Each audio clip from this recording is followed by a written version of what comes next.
Hello and welcome. I'm so glad you've joined us today as we journey through one of the oldest and most fascinating epics in history, the Epic of Gilgamesh. This ancient tale is filled with powerful themes of love, friendship, immortality, and the human condition lessons that have echoed through the ages and continue to resonate with us today. As we delve into Gilgamesh's story, we'll encounter gods and mortals, strength and vulnerability, and the eternal quest for meaning in a world governed by forces greater than ourselves.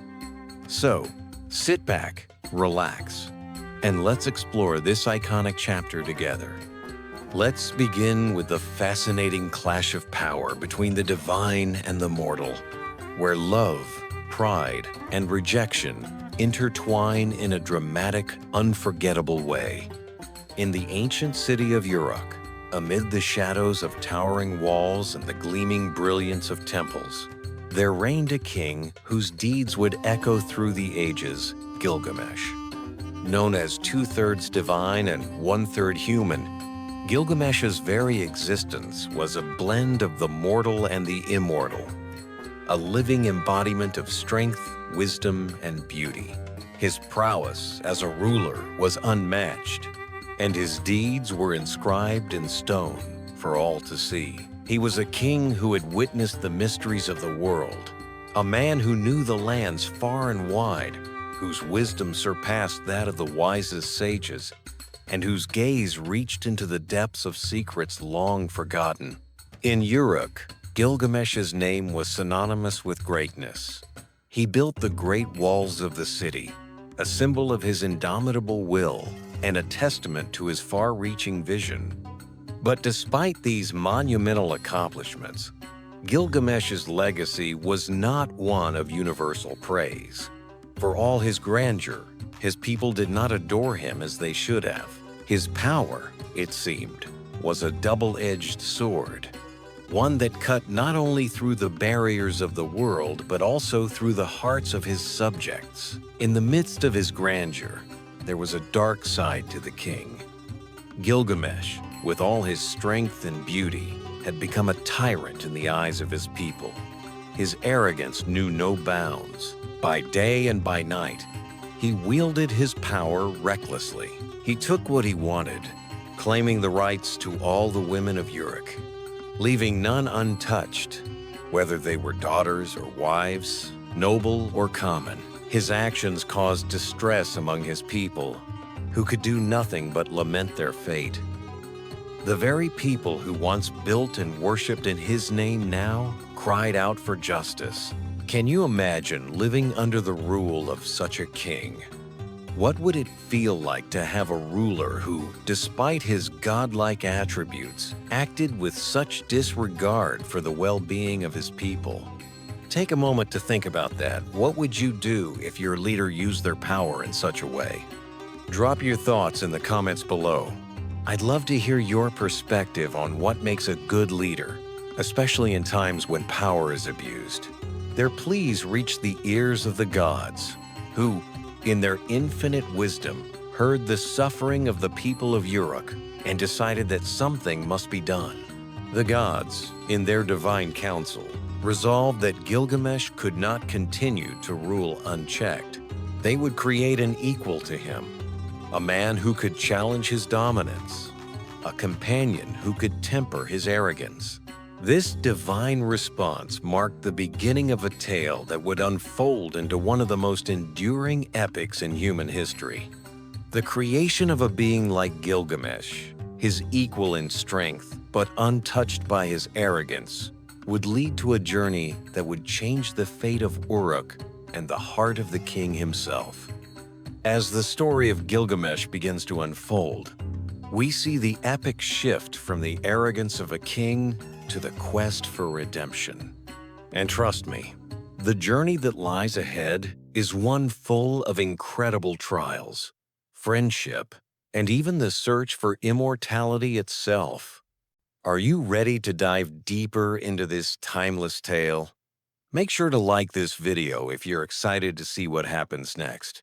And don't forget to subscribe to stay tuned for more of Gilgamesh's legendary story. Hit the bell icon so you won't miss out, believe me. You won't want to miss what comes next in this epic journey. Let me know in the comments what part of Gilgamesh's story fascinates you the most, and I'll be sure to respond as we explore more of this ancient legend together.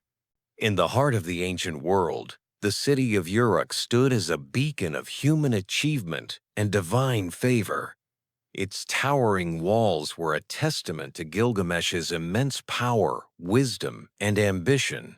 A king like no other, Gilgamesh was two-thirds divine and one-third human, a perfect blend of immortality and mortality.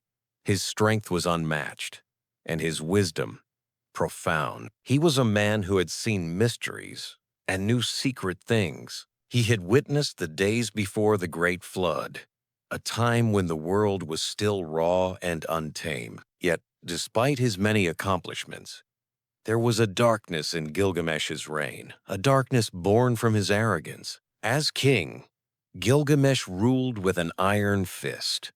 His accomplishments were legendary, from his military victories to the construction of Uruk's great walls. However, his greatness did not translate into benevolence or fairness. His people, who should have been the focus of his service, groaned under his oppressive rule. His arrogance knew no bounds. He took from his people freely, and his desires were unrestrained. Gilgamesh's strength was terrifying, and his beauty, a reflection of divine perfection, further fueled his pride. He believed himself untouchable, above reproach.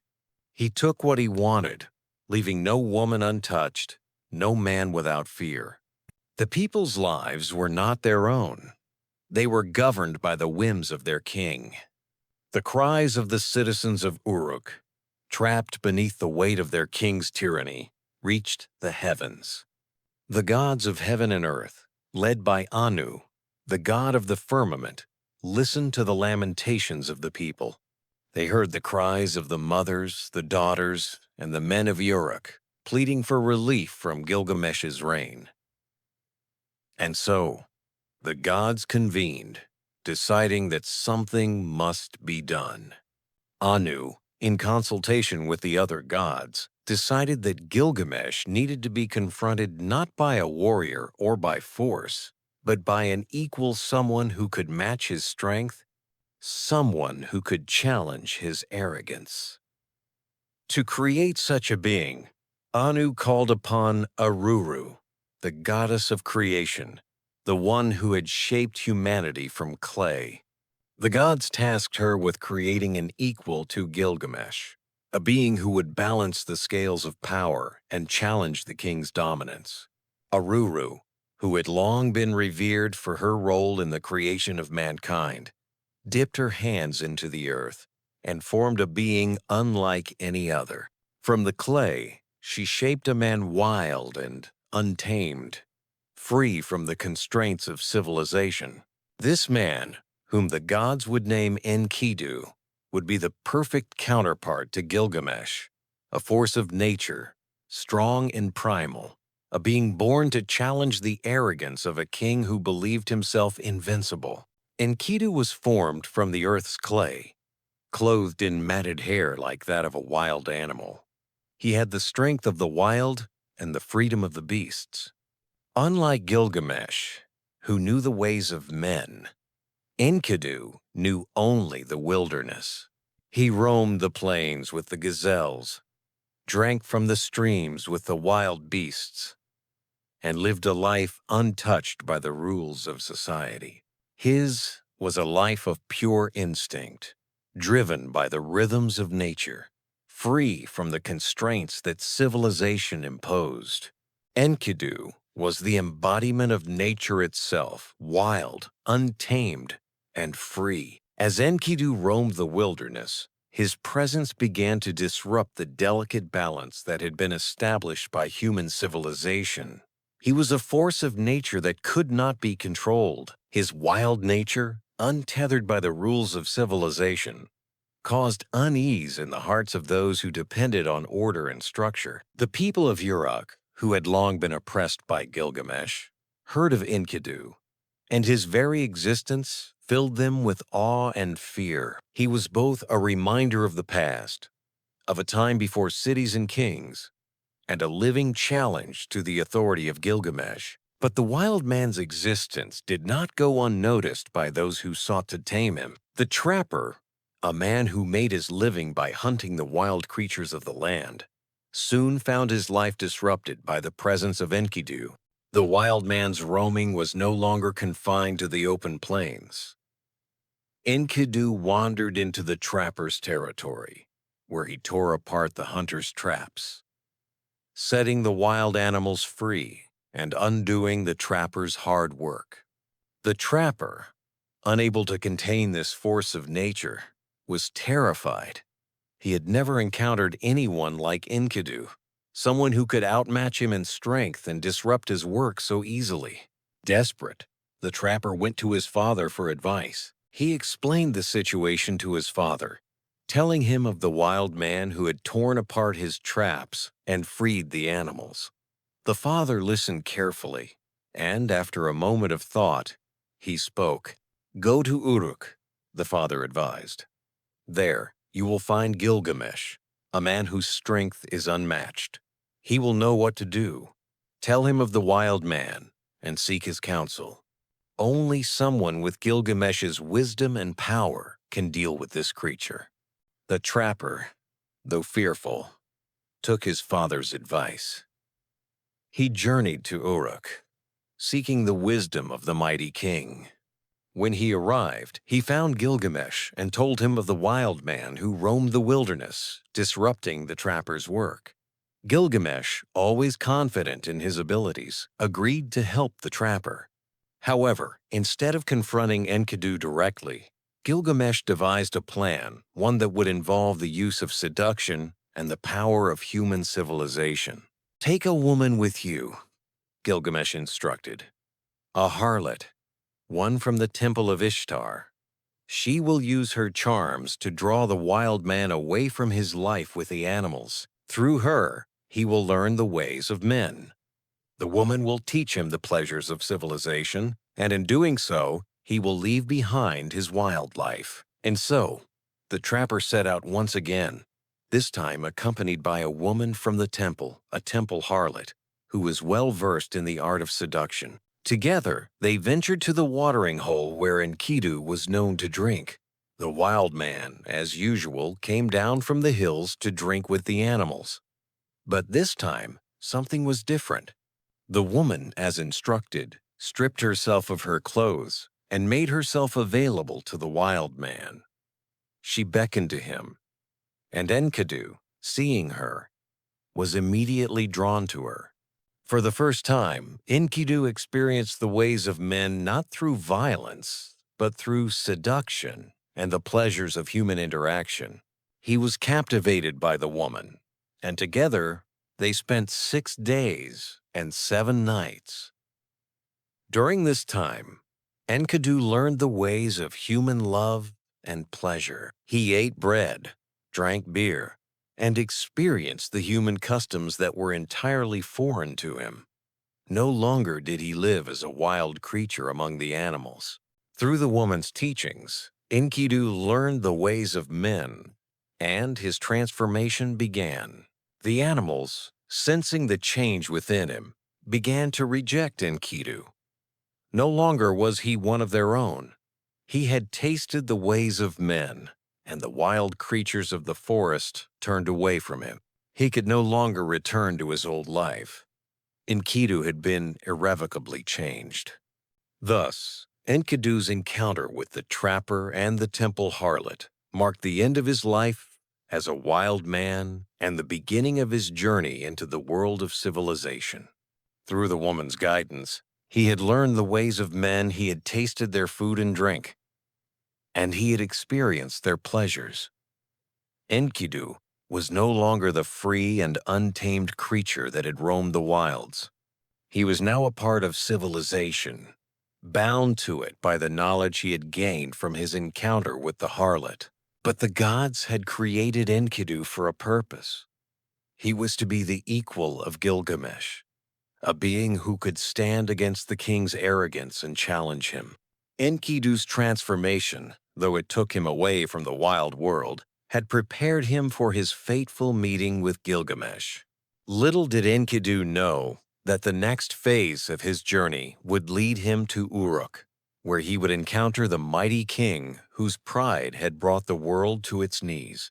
Enkidu's fate was sealed, and his journey into the realm of men had begun. But it would be his meeting with Gilgamesh, his friend, rival, and companion, that would define the course of his destiny and change the course of history. In the wake of Enkidu's transformation from a wild creature to a being shaped by human civilization, his journey was far from over. The harlot's teachings, which had introduced him to the pleasures and customs of men, had brought him to a crossroads. No longer did he roam the wilderness with the beasts. The very animals that once shared his domain now rejected him. Sensing the change within him, Enkidu's place in the world had shifted. He was now a part of civilization, and the next step in his journey lay beyond the boundaries of the wild. But what lay ahead for this wild man turned human was something even greater: a meeting with Gilgamesh, the mighty king of Uruk. The trapper, who had originally sought Enkidu's aid in ridding his territory of the wild man, now saw an opportunity. He knew that Enkidu's existence had shifted beyond his control, and that the wild man, no longer part of nature, would need to be introduced to the world of men. In the heart of Uruk, the king, Gilgamesh, waited for someone who could match his strength, his pride, and his power. Enkidu was the answer to that unspoken need. The trapper, having witnessed the power of the wild man and his transformation, realized that only the king of Uruk could manage such a force. He sought out Gilgamesh, convinced that the meeting between the two powerful beings was destined to occur. Gilgamesh, ever proud of his abilities, was intrigued. However, as the trapper told him of Enkidu's strength, his raw power and untamed nature, Gilgamesh knew that a simple confrontation would not suffice. The wild man's entry into Uruk would need to be more than just a meeting. It had to be a challenge. Gilgamesh, always confident in his abilities, devised a plan. He would not approach Enkidu as one might approach an enemy or a beast. No. He would meet the wild man in the most fitting way, through a test of strength. This test would determine whether Enkidu could be a match for Gilgamesh's might, or whether he would be humbled. The trapper, still anxious about the wild man's overwhelming power, agreed to the king's suggestion. So it was that, with a woman from the temple of Ishtar by his side, the trapper led Enkidu to Uruk. The woman, a harlot skilled in the ways of seduction, would be the means by which Enkidu was drawn into the fold of civilization. As they approached the great city, the harlot spoke softly to Enkidu, reassuring him that they were heading toward a new life, one where he would learn from the greatest of kings. Though Enkidu was still unfamiliar with the intricacies of civilization, he trusted her guidance. Upon entering Uruk, Enkidu was captivated by the grandeur of the city. The towering walls, the bustling streets, and the people who lived within its walls were all foreign to him. Yet he felt an inexplicable pull toward it. His encounter with civilization was now inevitable, but the true test of his transformation would come with his meeting with Gilgamesh. The two mighty figures, Gilgamesh, the king who commanded a city, and Enkidu, the wild man who had once been one with nature, were fated to meet. And when they did, their first encounter would not be one of friendship or diplomacy. Instead, it would be a clash of strength and wills. As Enkidu entered the great city of Uruk, he came face to face with Gilgamesh. Their eyes locked, and in that moment, the air was thick with tension. Both men were giants in their own right, each possessing strength and power beyond measure. The city of Uruk had long been under the rule of Gilgamesh, but now, standing before him was a creature who was as strong and wild as he had once been. Before the restraints of kingship had claimed him, what followed was a fierce battle between the two titans. Neither would yield easily.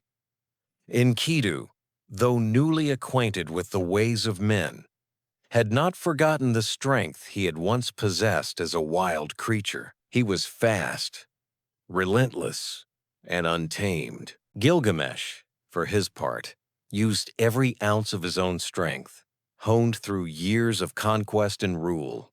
It was a contest of titanic proportions, each blow from the two kings echoing through the city. But despite their initial clash, something remarkable happened. Neither man was able to defeat the other. Instead, they found themselves locked in a battle of equals. As they grappled, each feeling the other's strength, the realization began to dawn upon them. They were not enemies, but equals. Their strength, their power, and their wills were matched in a way that neither had anticipated. The battle between Gilgamesh and Enkidu is one of the most pivotal moments in the Epic of Gilgamesh. It marks the first meeting of the two central characters and serves as the beginning of a profound transformation for both of them. On the surface, the battle between Gilgamesh, the king of Uruk, and Enkidu, the wild man created by the gods, is a physical contest of strength. But beneath the surface, it is a clash of ideals, temperaments, and destinies, a battle that is not just about who is stronger, but also about who will determine the course of their lives. Before the battle, Gilgamesh, despite being a king, was deeply flawed. His excessive pride, arrogance, and tyrannical behavior alienated the people of Uruk. He was a man with strength and wisdom that surpassed that of any mortal, but he was not loved by his people. His abuse of power, taking what he wanted without regard for others, created a sense of unrest. The gods, hearing the people's cries, decided to intervene by creating Enkidu, a wild man, to challenge Gilgamesh. Enkidu, unlike Gilgamesh, was created not to rule, but to live among the beasts of the earth. He was a being who knew nothing of civilization, untouched by the ways of men. His wildness was his greatest asset, yet also his greatest challenge. He was the embodiment of freedom, living in harmony with nature, unburdened by the complexities of society. Created to be Gilgamesh's equal, Enkidu represented the forces of nature and chaos, while Gilgamesh embodied the power and authority of civilization. Gilgamesh, hearing of Enkidu's actions and hearing rumors of the wild man's strength, felt the need to confront him. He understood that Enkidu was no ordinary man, but someone who could rival his strength and challenge his authority. For Gilgamesh, this battle would be a test of his own greatness. To him, Enkidu was a threat to his pride and rule, and Gilgamesh had to prove that no one, not even a wild man, could surpass him. Meanwhile, Enkidu, unaware of the nature of the confrontation, was acting out of instinct. He had already encountered humans in the wilderness, where he had disrupted the traps and snares set by hunters. The trappers, intimidated by his strength, sought advice from their elders. The response they received was to send a temple harlot to Enkidu, seducing him away from his life among the animals. After spending several days and nights with the harlot, Enkidu became aware of human customs, including eating bread, drinking beer, and engaging in human relationships. His transformation marked the end of his life as a wild man and set him on a path that would ultimately lead him to Gilgamesh. Enkidu, now fully aware of human existence, set out for Uruk. The harlot, who had played a pivotal role in his transformation, was his guide, and together they ventured toward the city. As they approached Uruk, they encountered the mighty Gilgamesh. The encounter between Gilgamesh and Enkidu was inevitable. When the two met, it was not just a physical confrontation, but a meeting of two worlds, one of civilization and the other of nature. Gilgamesh, with all his strength, experience, and wisdom, saw Enkidu as a threat to his power. But Enkidu, who had just emerged from his transformation, was unaccustomed to the ways of men, and his actions were driven by instinct and the rawness of his new awareness. As the two locked eyes, the tension was palpable. Enkidu had lived among the beasts, and his strength was that of a wild animal. Gilgamesh, on the other hand, had been trained in the ways of kingship, with a life shaped by the demands of authority and pride. The physical clash between them began with a display of sheer force. They grappled with one another, pushing and shoving, each refusing to back down. The earth itself seemed to tremble under their power as they fought. Enkidu, still in the throes of his wildness, fought with primal intensity, while Gilgamesh's strength was tempered by his experience and his determination to retain his title as the superior force. The two fighters matched each other blow for blow. Enkidu's wild strength was nearly equal to Gilgamesh's might, and it quickly became clear that neither was going to yield easily. The battle raged on, each man determined to prove that they were the true force to be reckoned with. Their fighting was not just physical. It symbolized the struggle between the natural world and the constructed world of civilization, between the untamed and the orderly. The gods, who had created both Gilgamesh and Enkidu for different purposes, watched the confrontation from above. In the midst of the battle, the gods sent a sign, a cloud of divine power and protection. Shamash, the god of the sun, intervened on behalf of Gilgamesh, granting him the divine favor needed to triumph. It was not just brute strength that would determine the outcome of the battle. It was divine intervention that tipped the scales in Gilgamesh's favor. Despite this advantage, the fight was not easy for Gilgamesh. He was challenged in a way he had never been before, and for a moment he began to question his own superiority. Enkidu's wild strength and primal energy pushed him to his limits. It was only with the aid of Shamash that Gilgamesh was able to finally bring the battle to a close. As the struggle reached its climax, Gilgamesh managed to pin Enkidu to the ground. With one final push, he threw Enkidu to the earth, leaving him defeated. The battle was over, but instead of the humiliation that Gilgamesh might have expected, he found that he had gained something far more valuable: a true companion, a friend who had shown him the power of mutual respect and the value of strength. What followed the battle was not a relationship defined by animosity, but one of profound mutual respect. Gilgamesh and Enkidu, having tested each other's strength and abilities, developed a bond that would transcend any rivalry. Gilgamesh, who had once been arrogant and self-absorbed, now saw Enkidu as a peer, someone who could challenge him in ways no one else could. Enkidu, for his part, learned the ways of men and began to understand the value of civilization, even if he had once rejected it. This battle, which began as a violent contest of strength, soon evolved into a partnership that would carry them through the greatest of adventures. Together, Gilgamesh and Enkidu would go on to face even greater challenges, including their fated confrontation with Humbaba, the guardian of the cedar forest, and their fight against the bull of heaven, sent by the vengeful goddess Ishtar.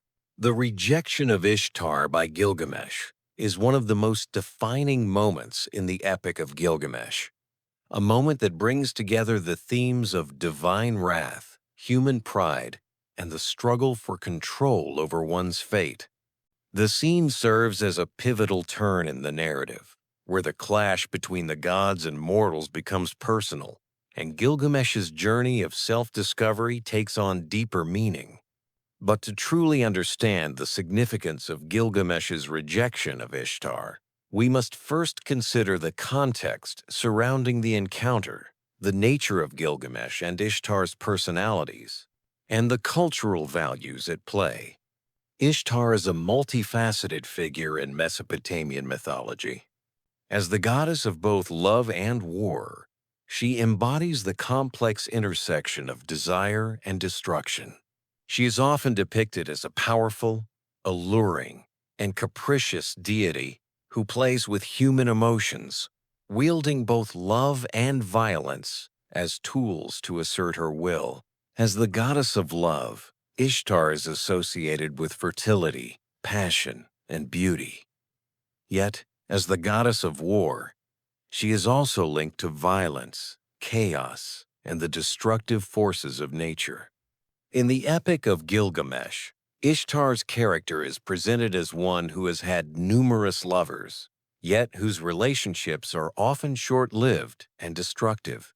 She is a figure of immense beauty and power, capable of captivating men and gods alike. However, her volatile nature and the impermanence of her relationships make her a goddess whose love is difficult to satisfy and whose wrath is devastating. When Ishtar turns her attention to Gilgamesh, she approaches him not only as a goddess, but as a woman accustomed to having her desires fulfilled. She sees in him a worthy object of affection, as he embodies the qualities that she admires: strength, beauty, and power. But her attention also reveals the underlying complexity of her nature, her desire to possess and control, to make Gilgamesh one of her many conquests. Gilgamesh, on the other hand, is a mortal king who has been granted great power by the gods. He is 2/3 divine, the son of the goddess Ninsun, and 1/3 human, a combination that gives him both exceptional strength and wisdom. However, despite these divine gifts, Gilgamesh is deeply flawed. His arrogance and pride, coupled with his abuse of power, have alienated the people of Uruk. He rules as a tyrant, using his strength to take what he desires, including the rights of the men and women of Uruk. At the beginning of the epic, Gilgamesh is a king who believes he is invincible, and his actions reflect this belief. He does not fear death, nor does he consider the consequences of his actions. Gilgamesh is confident in his own power, even when he disregards the lives of those around him. This self-assuredness, however, makes him blind to the vulnerability of the human condition, and he is constantly searching for a way to immortalize his greatness. Despite his arrogance, Gilgamesh is not entirely blind to his flaws. His encounters with Enkidu, his eventual friendship with him, and the loss of Enkidu to death are all transformative experiences that change him. However, at the time of his rejection of Ishtar, Gilgamesh is still full of pride, believing himself to be untouchable by divine forces. When Ishtar proposes to Gilgamesh, her words are both flattering and commanding. She offers herself to him, urging him to take her as his lover, promising him great gifts and divine favor. In her eyes, this is an offer Gilgamesh cannot refuse. She speaks with the confidence of a goddess, used to having her will carried out by mortals and gods alike. She offers him wealth, power, and immortality, all of which she believes will come to him if he accepts her. Ishtar's proposal is one of domination masked. As affection, she seeks not just to share her love, but to possess Gilgamesh completely. Ishtar, in her divine arrogance, believes that no mortal can resist her allure, and for most of her history, this has been true. She is accustomed to her beauty and power swaying men to her will, and she expects the same from Gilgamesh. However, Gilgamesh, unlike other men, is not swayed by her advances. Instead, he sees through the superficial allure of Ishtar's proposal, understanding that her love is fleeting and her nature destructive. Gilgamesh's response to Ishtar's offer is one of the most defiant moments in the epic. He refuses her, not out of disdain for her beauty, but because he sees her as a fickle, capricious force that brings nothing but destruction to those who fall under her sway. He begins by questioning the worthiness of her past lovers, emphasizing the impermanence of her relationships and the suffering that often follows in her wake. He mocks Ishtar for her past treatment of men, including the shepherd Tammuz and the great bull of heaven, who were both discarded by her after their usefulness had ended. Gilgamesh's rejection of Ishtar is a direct challenge to her power, and it is also an expression of his own fear of being consumed by the forces of love and war that she embodies. He rejects her not just because of her beauty or divine status, but because he refuses to be a pawn in her games of affection and destruction. His words to her, cruel as they may seem, reflect his belief that he deserves more than the fleeting pleasures she offers. He believes that his destiny lies beyond the reach of her whims.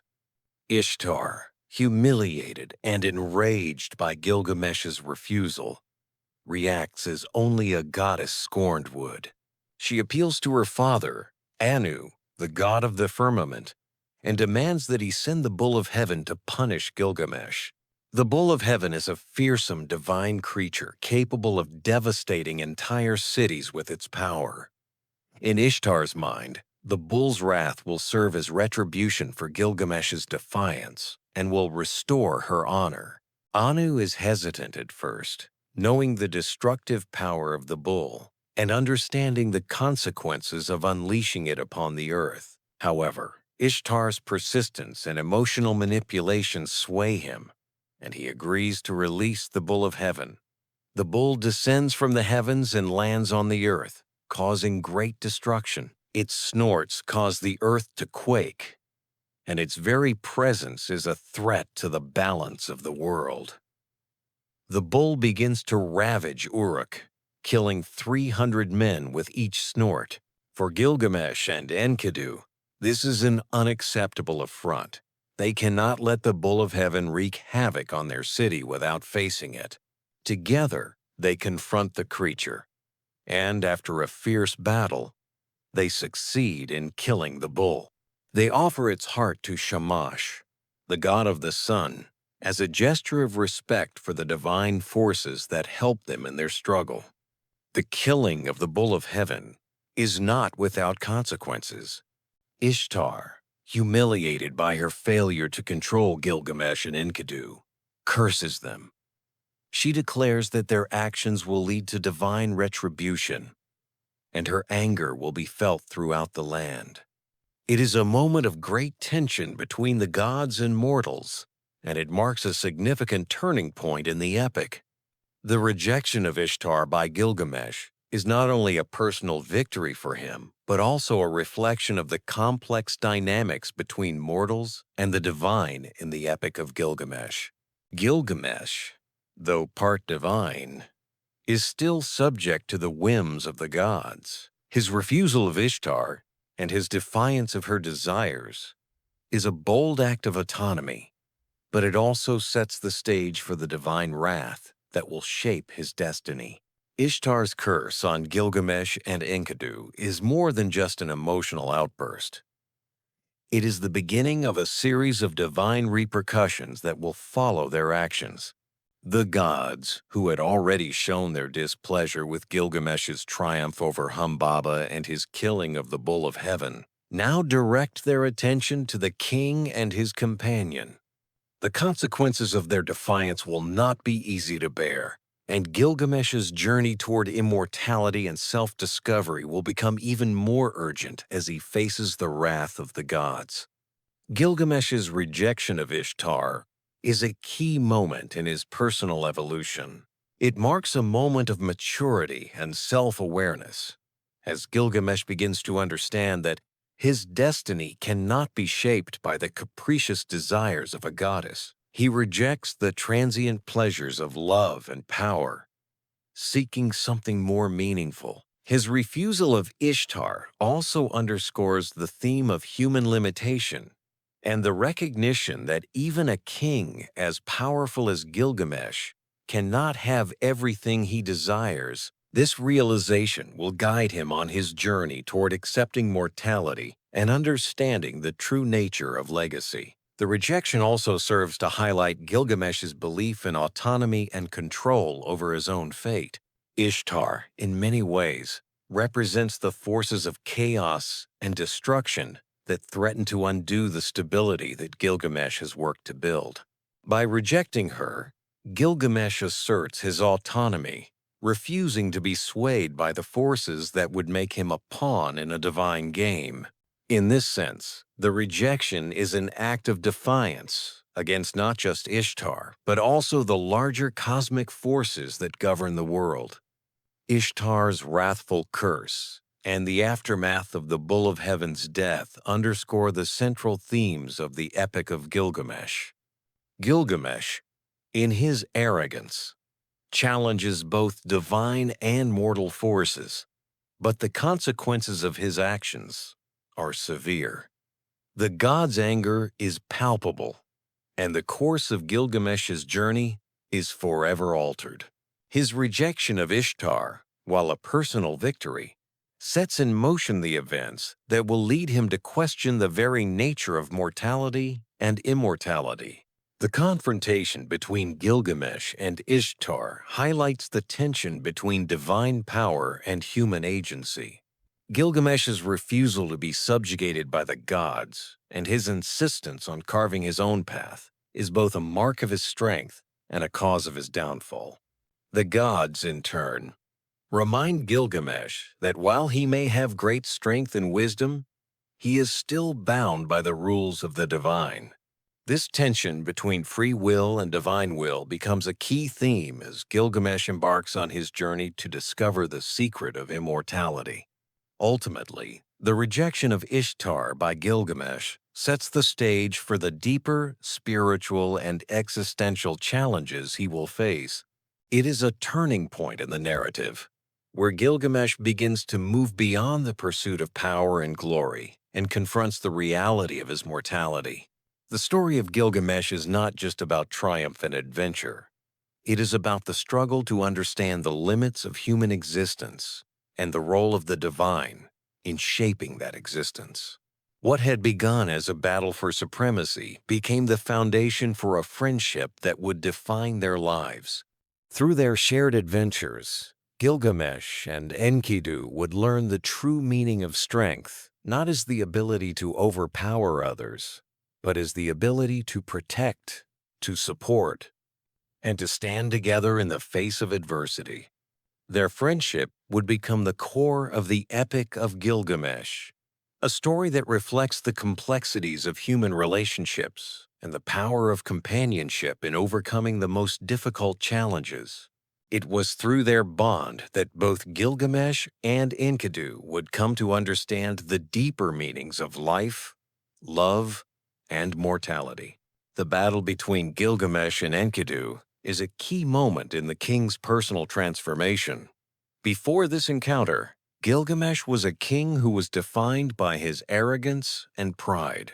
His people had suffered under his rule because of his selfishness and desire to dominate. But the battle with Enkidu marked a turning point in Gilgamesh's character arc. It forced him to confront not only his own limitations, but also the reality of his existence. For the first time, he was faced with someone who was his equal, someone who could challenge his strength and force him to question his own superiority. This battle set the stage for the journey of self-discovery that Gilgamesh would undergo. It was the beginning of his transformation from a tyrant to a wiser, more compassionate ruler. In the aftermath of the fight, Gilgamesh no longer saw the world solely through the lens of power and domination. He began to understand that true strength lies not in physical prowess alone, but in the relationships we build, the love we give, and the wisdom we acquire. For Enkidu, the battle represented the beginning of his integration into the human world. Before his encounter with Gilgamesh, he had lived as a wild man, untainted by the complexities of civilization. But through this battle, he gained a new understanding of himself and the world around him. The fight served as a rite of passage for Enkidu, one that marked the transition from a creature of nature to a companion of Gilgamesh, a partner in both battles and adventures. Together, Gilgamesh and Enkidu would go on to face many challenges, but their bond would always be defined by the lessons learned from their initial confrontation. It was a fight that symbolized the clash between the untamed forces of nature and the organized structures of civilization, a theme that runs throughout the epic and shapes the characters' journeys. The battle between Gilgamesh and Enkidu remains one of the most iconic moments in literature because it represents more than just a physical contest. It is a symbolic moment that speaks to the complexity of the human experience, about the need for both strength and vulnerability, about the importance of companionship and mutual respect, and about the struggles that define our lives. Ultimately, the fight between these two great men becomes the foundation for a legendary partnership, one that would transcend the physical battle and evolve into one of the most enduring friendships in literature. Together, Gilgamesh and Enkidu would face the trials and tribulations of life, including the eventual loss of Enkidu, which would shape the course of Gilgamesh's quest for immortality. In the end, the battle between Gilgamesh and Enkidu was not just a contest of strength, but a transformative experience that would shape both of their destinies. Through their clash, Gilgamesh learned the value of friendship, while Enkidu learned the value of civilization. Together, they forged a bond that would transcend time and death, leaving a legacy that would be remembered for millennia. The story of Gilgamesh and Enkidu teaches us that strength alone is not enough to overcome the challenges of life. It is the relationships we form, the wisdom we gain, and the compassion we show that truly define us. The battle between Gilgamesh and Enkidu was not just about victory and defeat. It was about understanding, growth, and the power of companionship. It was a battle that ultimately paved the way for the greatest journey of all, the journey toward understanding the human condition, the acceptance of mortality, and the legacy we leave behind. And so, the battle came to a halt, not through victory, but through mutual recognition. As they stood there, panting, their faces flushed from exertion, something shifted between them. The tension, once thick and heavy, began to dissolve. They were not adversaries, but something more, a mirror of one another. Both had been created by the gods. Both were destined for greatness, and both were now bound to one another in a way neither could have foreseen. At that moment, their relationship shifted from one of rivalry to one of friendship. Gilgamesh, for all his arrogance and pride, saw in Enkidu a reflection of his own greatness. Enkidu, too, saw in Gilgamesh not an enemy, but a brother. A bond formed between them, a bond that would change the course of their lives. What began as a violent confrontation soon turned into the foundation of one of the most legendary friendships in ancient history. The bond between Gilgamesh and Enkidu was forged in the fires of battle, but it was sustained by their mutual respect and admiration for each other's strength. Theirs was a friendship built on equality, on the shared understanding that they were both greater than any mortal man. With their newfound alliance, Gilgamesh and Enkidu set out on a journey that would shape the fate of Uruk and of the world itself. Together, they embarked on quests that would test their courage, their strength, and their resolve. The first of their many adventures would be to confront and defeat Humbaba, the terrifying guardian of the cedar forest.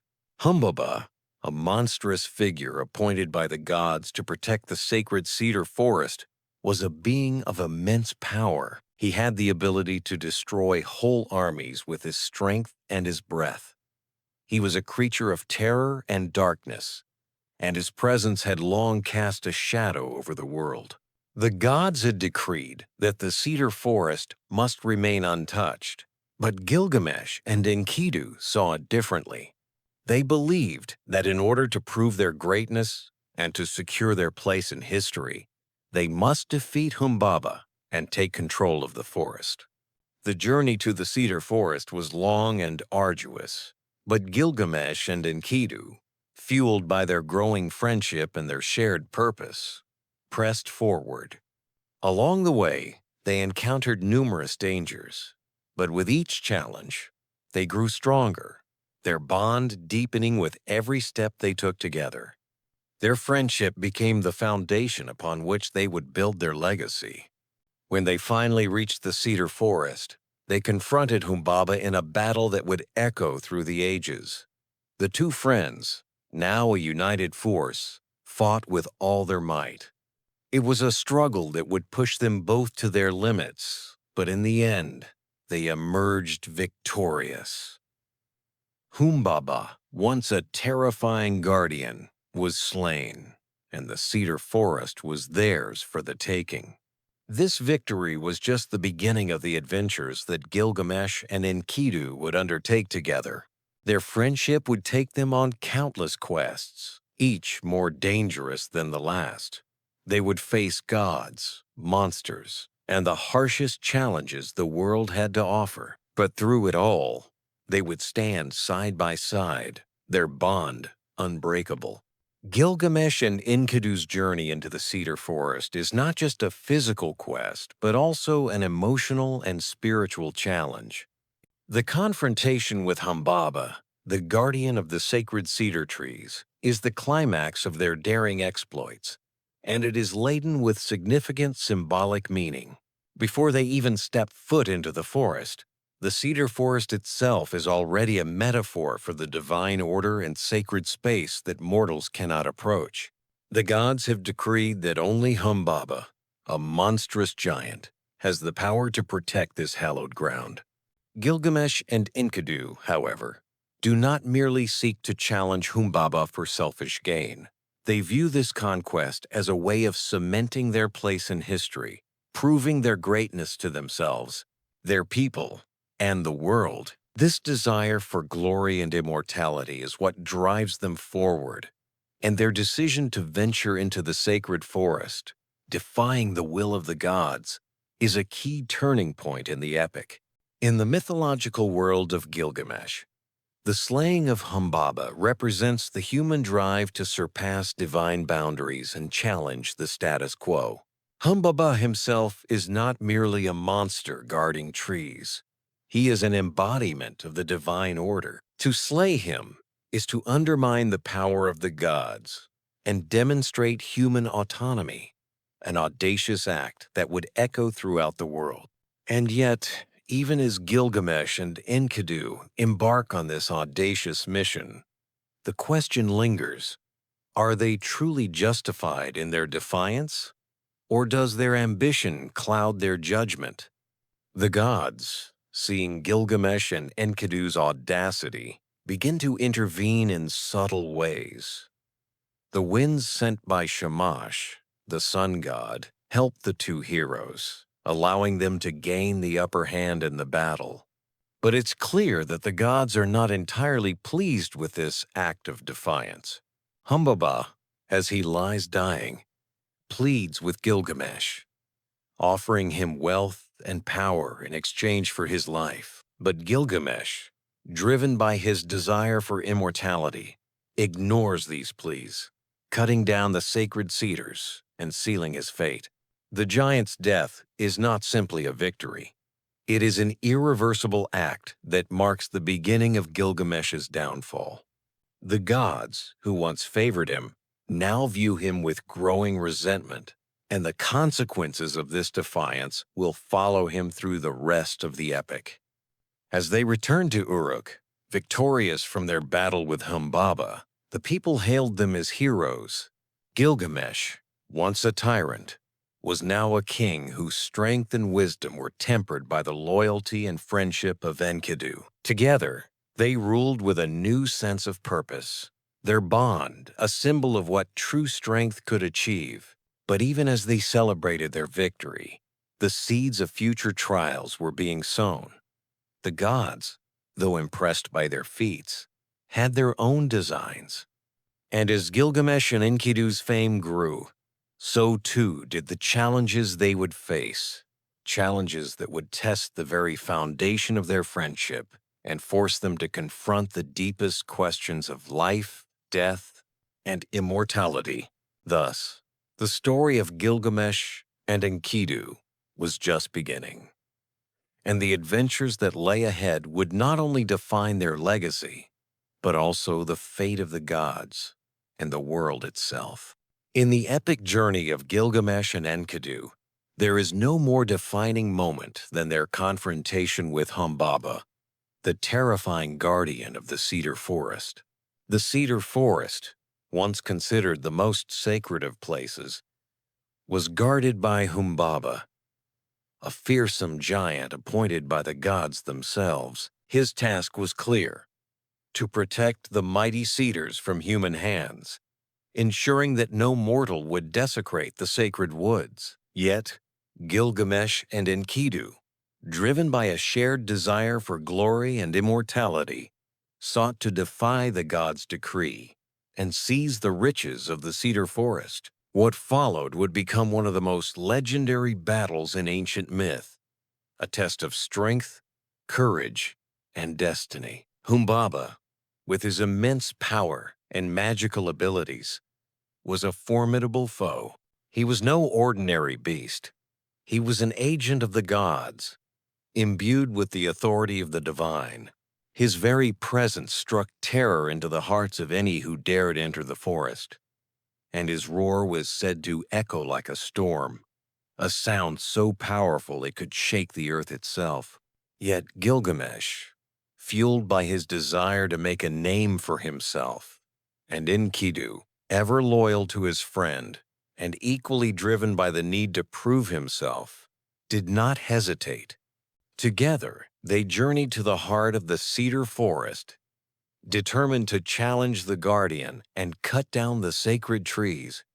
Before they could reach Humbaba, the two adventurers were confronted with a series of challenges, all designed by the gods to test their resolve. The forest itself seemed to come alive, its dense foliage and towering trees blocking their path, as though nature itself were conspiring to protect the guardian. The way forward was treacherous, but the bond between Gilgamesh and Enkidu remained unbreakable. They pressed on, guided by their shared vision of glory. Upon their arrival in the heart of the cedar forest, the two companions found Humbaba waiting for them. The giant, sensing their approach, called out to them with a voice that boomed like thunder. Humbaba was not just a brute force. He was clever and manipulative. Before they could engage in battle, he sought to negotiate, attempting to turn the tides in his favor. Humbaba pleaded for his life, offering Gilgamesh and Enkidu riches and power in exchange for their mercy. He even promised them the trees of the forest, but only if they would spare him. However, Gilgamesh, driven by pride and a desire to claim his place in history, rejected Humbaba's pleas. The battle that ensued was nothing short of legendary. Humbaba unleashed his full fury, using every weapon at his disposal. He called upon the power of the winds, and with each strike, he sent gusts that could knock men off their feet. His roar was like the sound of a thunderstorm, and his eyes burned with a fire that seemed to pierce through the very soul. But Gilgamesh and Enkidu, undeterred by the giant's terrifying power, fought with all their might. They were not just two men. They were embodiments of defiance, the living force of mankind's will against the gods' ordained natural order.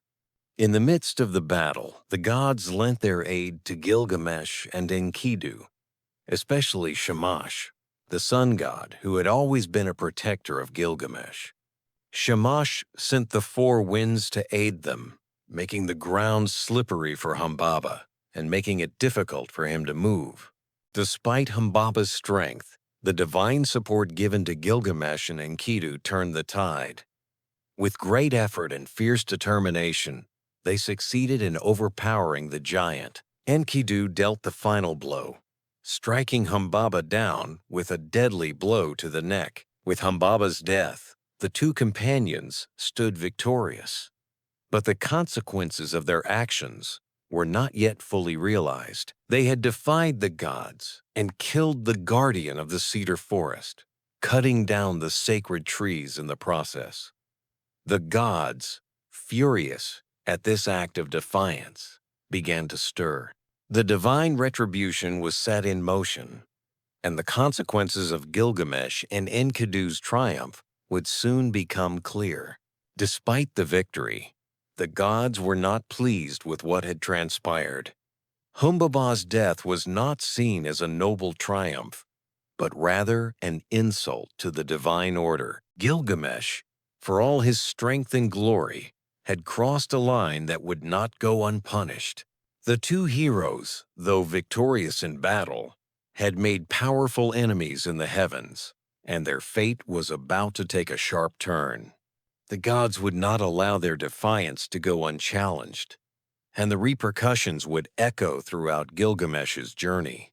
As the echoes of the battle with Humbaba began to fade, the gods, particularly Ishtar, the goddess of love and war, sought to punish Gilgamesh and Enkidu for their impudence.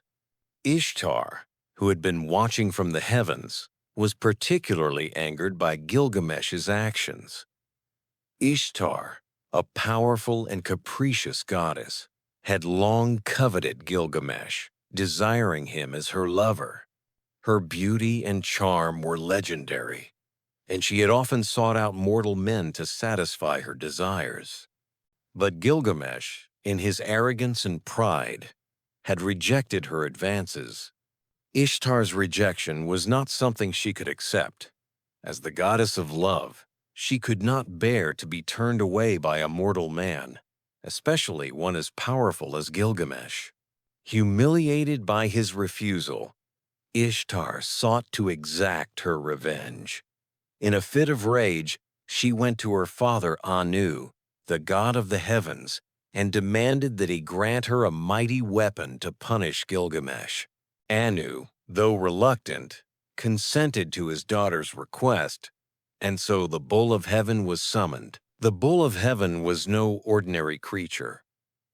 It was a divine beast, created by the gods to serve as a weapon of destruction.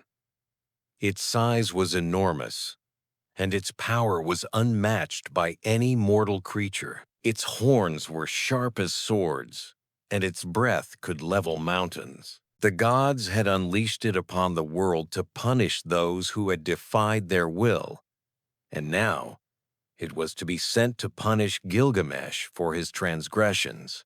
Ishtar, enraged and determined to take her revenge, sent the Bull of Heaven to Uruk. The beast descended from the heavens with a terrifying roar, causing the earth to tremble beneath its feet. Its eyes burned with the fire of the gods, and its very presence struck terror into the hearts of the people of Uruk. It rampaged through the city, destroying homes, crushing buildings, and sending the people fleeing in panic. Gilgamesh, ever the warrior, did not cower before the wrath of the gods. He saw the Bull of Heaven as just another challenge to his strength and greatness. He and Enkidu, now bound by an unbreakable friendship, prepared to face the beast head-on. The two heroes, fueled by their desire for glory and their unyielding courage, engaged the bull in a fierce battle.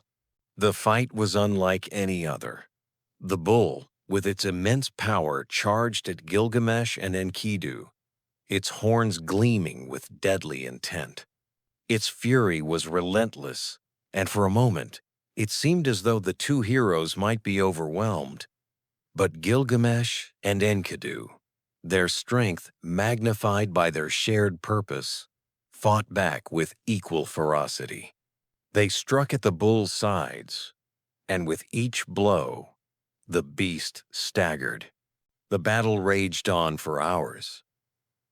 But finally, with a tremendous effort, the two heroes succeeded in bringing the bull down. They killed it, cutting through its thick hide and bringing an end to its reign of terror. But despite their victory, the gods were not pleased. Ishtar, humiliated by the defeat of her bull, cursed Gilgamesh and Enkidu. She demanded retribution, and her wrath was far from over. She called upon her father, Anu, to bring even greater punishment upon the two heroes. The gods, angered by their defiance and their continued success, would not allow this act of rebellion to go unpunished. After the death of Humbaba, the gods' anger toward Gilgamesh escalates, culminating in a divine retribution that tests both Gilgamesh's courage and his sense of invincibility.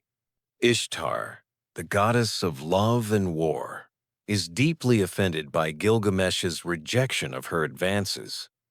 In her rage, she calls upon her father, Anu, to send the Bull of Heaven to punish him. The Bull of Heaven is not just a physical creature. It symbolizes the wrath of the heavens. Its descent to earth causes the land to tremble, and its roar shakes the very foundations of Uruk. It is a divine punishment meant to humble Gilgamesh and remind him of his mortal limitations. But, once again, Gilgamesh sees this as just another challenge to his strength. He refuses to be cowed by the gods and prepares to face the Bull of Heaven in battle. The confrontation between the Bull of Heaven and the two heroes is an epic struggle. The beast, enormous and powerful, charges through the city, breaking down walls and killing men.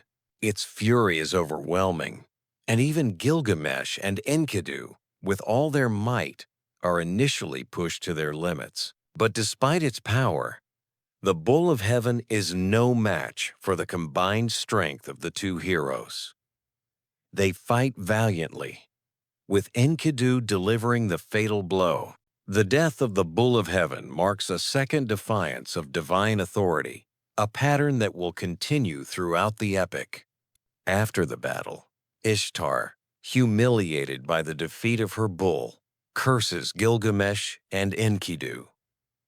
She casts a divine punishment upon them, calling for retribution from the heavens. Her rage is a reminder that no mortal, no matter how powerful, can challenge the gods without consequences. The death of the Bull of Heaven and the wrath that follows is a turning point for Gilgamesh. While he and Enkidu may have triumphed in the physical battle, the gods' wrath is something far beyond their control. This foreshadows the trials and tribulations Gilgamesh will face in his quest for immortality. The defeat of the Bull of Heaven and the subsequent punishment from Ishtar marked a turning point in the Epic of Gilgamesh. The gods, once neutral or even supportive of Gilgamesh's endeavors, had now turned against him. His actions, particularly the killing of Humbaba and the slaying of the Bull of Heaven, had set in motion a divine retribution that would follow him for the rest of his life. The gods had granted Gilgamesh extraordinary power, but with that power came responsibility. His defiance had not only angered Ishtar, but had also disturbed the natural balance that the gods had established. In their eyes, Gilgamesh had crossed a line. No mortal could challenge the gods with impunity, and no one, not even Gilgamesh, was exempt from the consequences of such actions. As the gods' punishment unfolded, Gilgamesh's fate began to shift. His previous sense of invincibility began to waver. He had always believed that his strength would carry him through any challenge. that he was destined to be immortal through his deeds. But now, faced with the wrath of the gods, he realized that his path was not as certain as he had once thought. It was in this moment, as Gilgamesh grappled with the weight of his defiance, that the true quest for immortality began. His desire for eternal life was no longer just a goal. It was now a desperate need. The gods had shown him the limits of his power, and Gilgamesh realized that no matter how strong he was still mortal, and his life would one day end. The pursuit of immortality, once a distant ambition, became his most urgent quest. The consequences of killing the bull of heaven are swift and devastating. Ishtar, the goddess scorned, places a curse on Gilgamesh and Enkidu that reverberates throughout the story.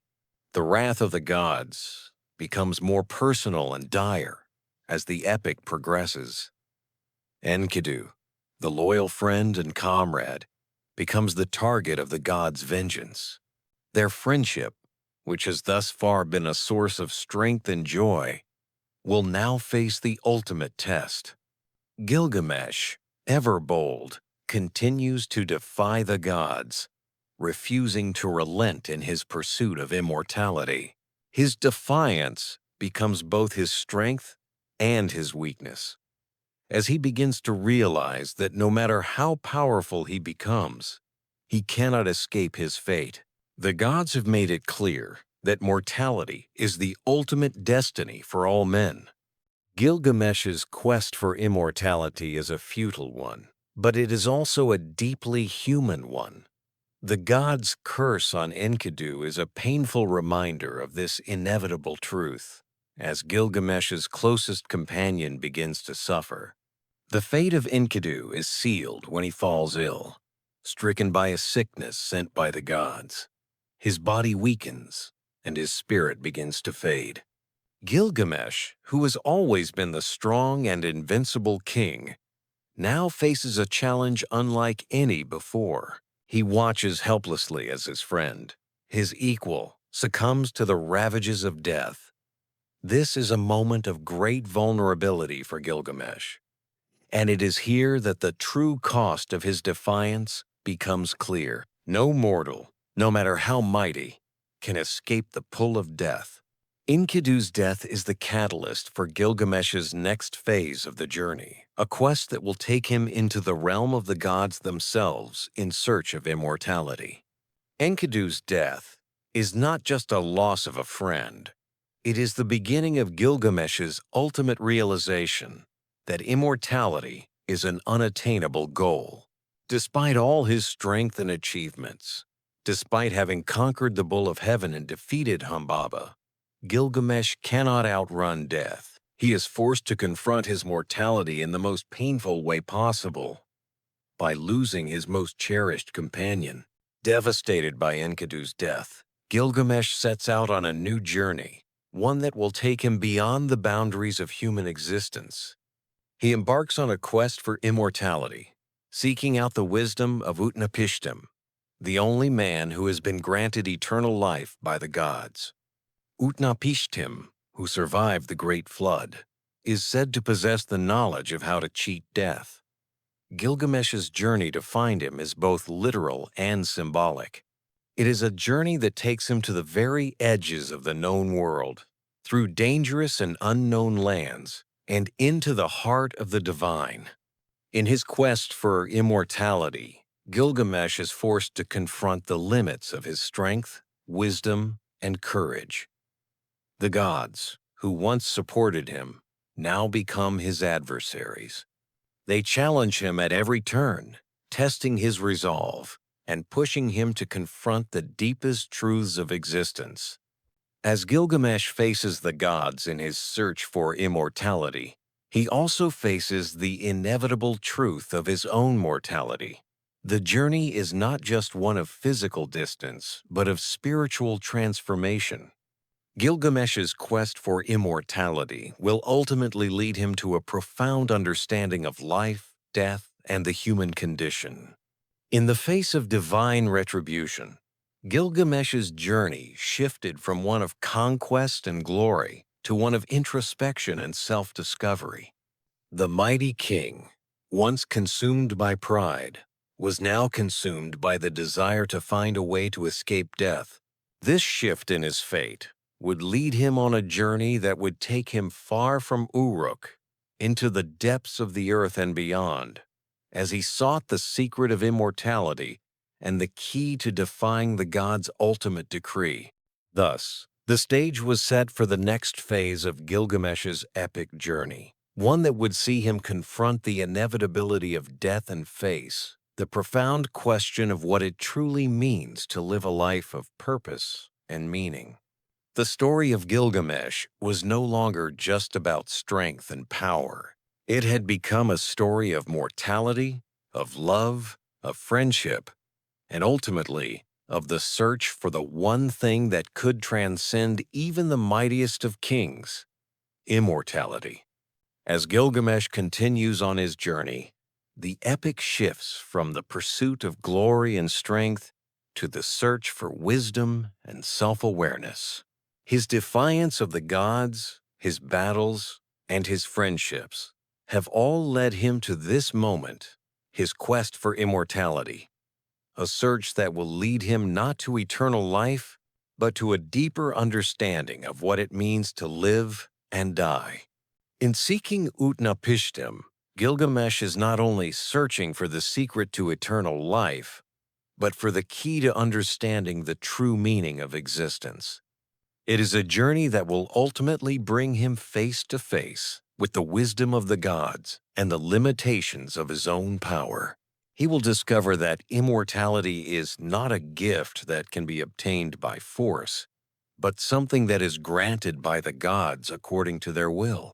As Gilgamesh moves forward, the reader is reminded that the epic is not merely a story of strength and glory, but a profound meditation on the nature of life, death, and the pursuit of meaning. Gilgamesh's quest for immortality, though doomed to fail, serves as a powerful reminder that the search for wisdom and understanding is a journey that every human must undertake. The actions of Gilgamesh and Enkidu, though triumphant in their eyes, set in motion a divine retribution that neither hero could have anticipated. Their conquest of the cedar forest and the killing of Humbaba, the monstrous guardian of the sacred woods, had already earned the ire of the gods.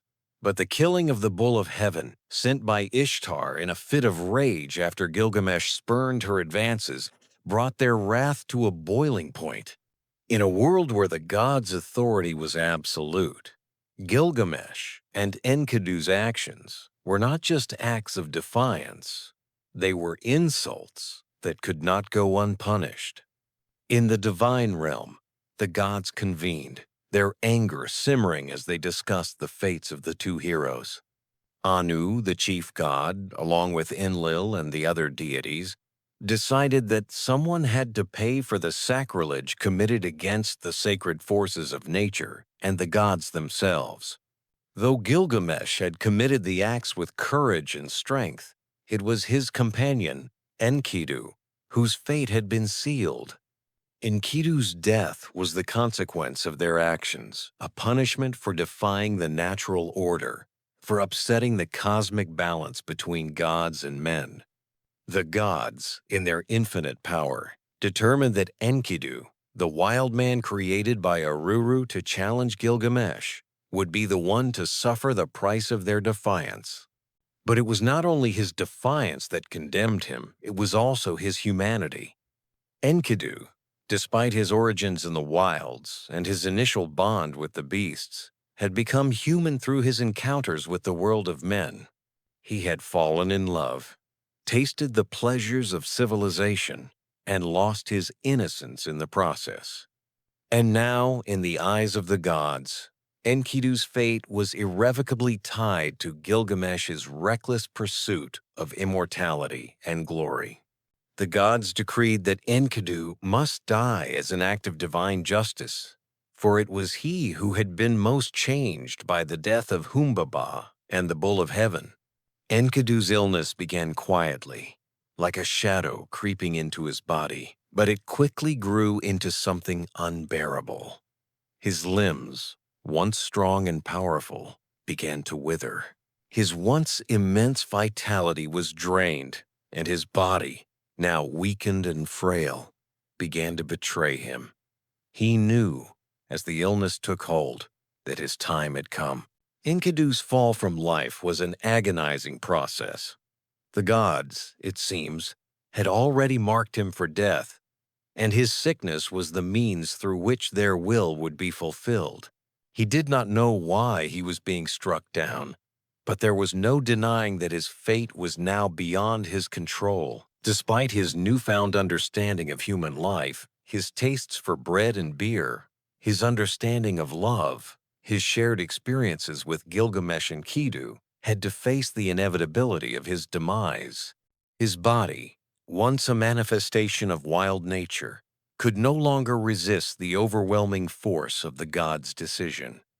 As Enkidu's illness worsened, Gilgamesh was struck by an overwhelming sense of helplessness. The once indomitable king, whose strength had been the source of his arrogance and pride, now found himself powerless before the forces of fate and death. He had faced many challenges in his life, from battling Humbaba to conquering the Bull of Heaven, but nothing had prepared him for the helplessness of watching his friend die. Enkidu's suffering was not merely a physical decline.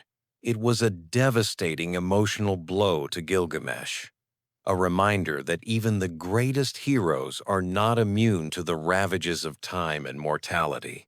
Gilgamesh's relationship with Enkidu had been forged through trials and triumphs, and the two had become more than just companions. They had become brothers in spirit. Enkidu's death shattered the bond they had formed, leaving Gilgamesh with an unbearable weight of grief. It was a grief that went beyond loss. It was a grief that exposed the fragility of human existence and the inevitability of death. For Gilgamesh, the death of Enkidu represented the greatest personal failure he had ever experienced. He could not comprehend how this could happen to him. A king so powerful, so blessed by the gods, his mind raced with the possibility that his own actions had led to this moment, that his own arrogance, his defiance of the gods, had led to Enkidu's suffering. As he watched his friend writhe in pain, Gilgamesh struggled with the crushing weight of guilt. He had been so focused on his quest for glory and immortality that he had failed to see the fragility of life. And now, his greatest companion was slipping away, taking with him the last vestige of Gilgamesh's innocence. Enkidu's death forced Gilgamesh to confront a truth that he had long avoided. Death is the ultimate equalizer. Despite his divine lineage and the strength granted to him by the gods, Gilgamesh was still mortal. He could not escape the inevitable end that awaited all men, no matter how strong or wise. For the first time in his life, Gilgamesh faced the stark reality of his own mortality, and he was consumed by the fear of death. Enkidu's death, while devastating for Gilgamesh, was not only a private tragedy, it was a moment that echoed throughout the land of Uruk, affecting all who knew Enkidu and Gilgamesh. As Gilgamesh watched his friend die, the grief he experienced was shared by those who had witnessed their friendship. The people of Uruk, who had long suffered under Gilgamesh's reign, saw the great king mourn the loss of his closest companion. For the first time, they saw a vulnerability in their king, a human weakness that they had never imagined he could possess. Enkidu's funeral was a solemn affair, one that Gilgamesh took with great reverence. The king, whose usual arrogance had been replaced by grief, oversaw the burial with an air of profound respect. He could not allow his friend's body to be forgotten or treated with any less honor than he deserved. The funeral rites were elaborate, and Gilgamesh himself ensured that all the necessary offerings were made to the gods to ensure Enkidu's spirit would find peace in the afterlife. But even as the rites were being performed, Gilgamesh could not help but feel the weight of his own unresolved grief. He had failed to protect Enkidu, and now, in his sorrow, he questioned his own ability to face the future. The loss of Enkidu marked the first time in the epic that Gilgamesh's sense of invulnerability had been shattered. As the king stood over his friend's grave, the realization began to dawn on him that the quest for immortality that he had so desperately pursued was futile. Enkidu's death had shown him that even the strongest and most favored of gods could not escape their fate. The death of Enkidu triggered a profound transformation in Gilgamesh. Up until that moment, Gilgamesh had lived with an almost reckless sense of invincibility, driven by his desire for glory, strength, and immortality. He had conquered the Bull of Heaven and defeated Humbaba, and his feats had been celebrated far and wide. But the death of Enkidu shattered the illusion of invulnerability that had defined his existence. Gilgamesh was no longer the unshakable king. He was now a man consumed by fear and grief, terrified of his own mortality. Enkidu's death forced Gilgamesh to confront the harsh reality that even the greatest king, the most powerful man, must eventually face the end. His friend's death was a stark reminder that death spares no one, not even those who have been granted favor by the gods. For the first time, Gilgamesh questioned the very purpose of his existence. What was the point of all his strength and wisdom if he could not escape death? What good were his achievements if they were doomed to fade away with time?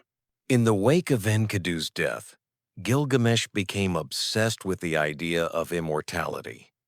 His grief turned into a desperate quest to find a way to avoid the inevitable fate that had claimed his friend. Gilgamesh's journey for immortality became a quest not just for eternal life, but for the meaning of life itself. He sought out Utnapishtim, the one man who had been granted eternal life by the gods after surviving the Great Flood. Utnapishtim's story represented the only hope Gilgamesh had left to find a way to cheat death. But Gilgamesh's quest was not just a search for a magical elixir or a secret formula for immortality. It was a journey of self-discovery, a path that would ultimately teach him that immortality is not a gift granted to mortals, but a gift reserved for the gods. Through his journey, Gilgamesh would come to understand that death, as inevitable and cruel as it may be, is a fundamental part of the human experience. It is through our mortality that we find meaning in life, and it is through accepting our fate that we can truly begin to live. Gilgamesh's fear of death, however, continued to haunt him throughout his quest. His journey was not just physical, but emotional, as he wrestled with his own vulnerability and the realization that his strength alone could not overcome the natural order of life and death. The death of Enkidu, the most personal loss Gilgamesh had ever experienced, marked the beginning of his greatest and most profound transformation. In the wake of Enkidu's death, the Epic of Gilgamesh becomes more than just a story of kings and gods. It transforms into a reflection on the nature of life, death, and the human experience. Gilgamesh's journey, driven by his grief and his quest for immortality, will eventually lead him to a profound understanding of his own mortality.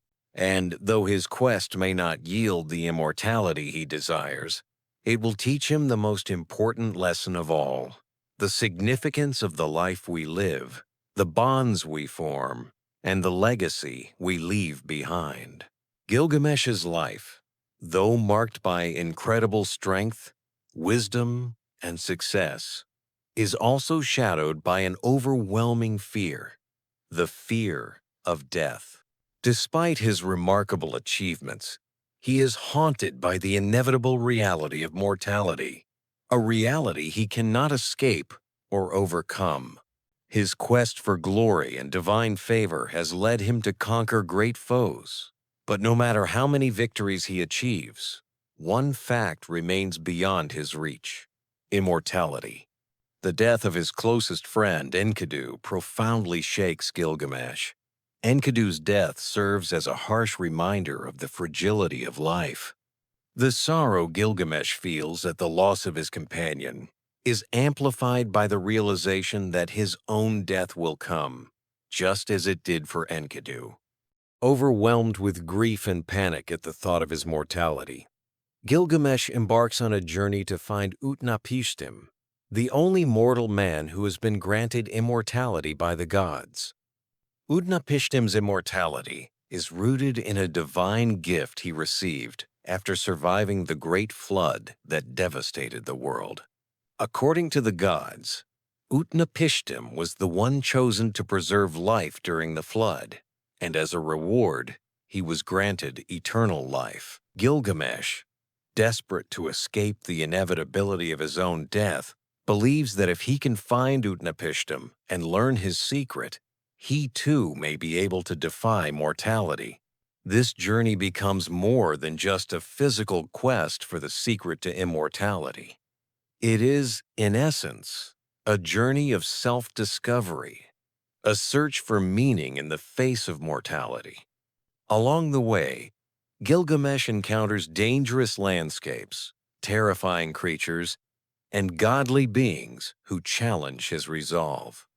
Through each obstacle he faces, Gilgamesh comes to understand more about the nature of life, death, and the human condition. Gilgamesh's journey to find Utnapishtim is fraught with peril, and one of the most significant challenges he faces is crossing the waters of death. To reach Utnapishtim, Gilgamesh must first pass through a treacherous landscape, where the waters are said to be impassable. These waters are not only physical but also symbolic, representing the boundary between life and death, the mortal and the divine. To cross them is to venture into the unknown, beyond the reach of mortality, and into the realm of gods and eternal beings. The gods, knowing the risks involved, warn Gilgamesh of the danger ahead. However, Gilgamesh's desire to find immortality blinds him to these warnings.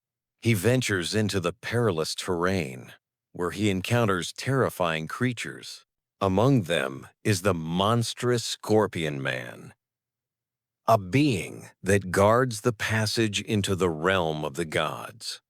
These creatures, whose very appearance exudes terror and menace, represent the natural forces that stand between humanity and the divine. They symbolize the barriers physical, spiritual, and psychological that prevent mortals from achieving immortality. As Gilgamesh moves forward, his physical and emotional resolve is tested. The journey takes him through dark, forbidding landscapes, and with each step, he becomes more aware of the vastness of the distance between his mortal self and the divine realm he seeks to enter. The crossing of the waters of death represents the final threshold between humanity and the realm of the gods, and Gilgamesh must prove himself worthy of this passage. Through his determination and courage, Gilgamesh ultimately manages to cross the waters of death, a symbolic and literal crossing into the unknown. The physical crossing is difficult, requiring him to summon all his strength and endurance, but it is also an emotional and psychological crossing, marking his willingness to face the ultimate truth of his existence, the truth that death is inevitable for all mortals. Once Gilgamesh has crossed the waters of death, he finally reaches Utnapishtim, the immortal man. Utnapishtim resides in a remote, sacred place, far from the realm of human beings. His home is one of divine seclusion, and Gilgamesh must prove his worthiness to be in the presence of the man who has been granted immortality by the gods. When Gilgamesh first meets Utnapishtim, He is full of hope and desperation, convinced that Utnapishtim holds the key to his salvation. Utnapishtim, however, is not immediately forthcoming with answers. He is wise and patient, understanding the true nature of Gilgamesh's quest. Utnapishtim is also aware of the inherent limitations of humanity and the futility of trying to escape the natural order of life and death. His immortality, though a divine gift, is not without its own burdens, and he has come to understand that immortality is not the ultimate goal for humankind. As the two converse, Utnapishtim begins to reveal to Gilgamesh the story of the Great Flood. He tells Gilgamesh how the gods, angered by the noise and corruption of humanity, decided to destroy the world with a flood. Utnapishtim was chosen by the gods to survive the deluge, and he built a great boat to carry himself, his family, and the animals of the world to safety.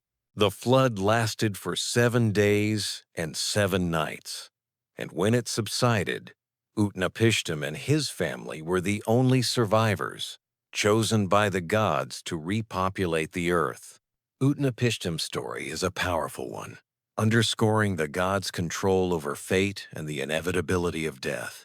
It is also a cautionary tale, one that shows how the gods' decisions are not always merciful, and how even the greatest of human beings are subject to the whims of divine power. Utnapishtim's immortality is not a reward, but a burden, and he is keenly aware of the pain and isolation that comes with it. He has lived for centuries, watching the world change, seeing his loved ones die, and knowing that he will never be reunited with them. Through his story, Utnapishtim teaches Gilgamesh an important lesson. Immortality is not meant for humans. The gods alone possess the power of eternal life, and mortals must accept their fate. The pursuit of immortality, while noble, is ultimately futile. Gilgamesh must come to terms with his own mortality and learn to live a life that honors the time he has, rather than chasing an unattainable ideal.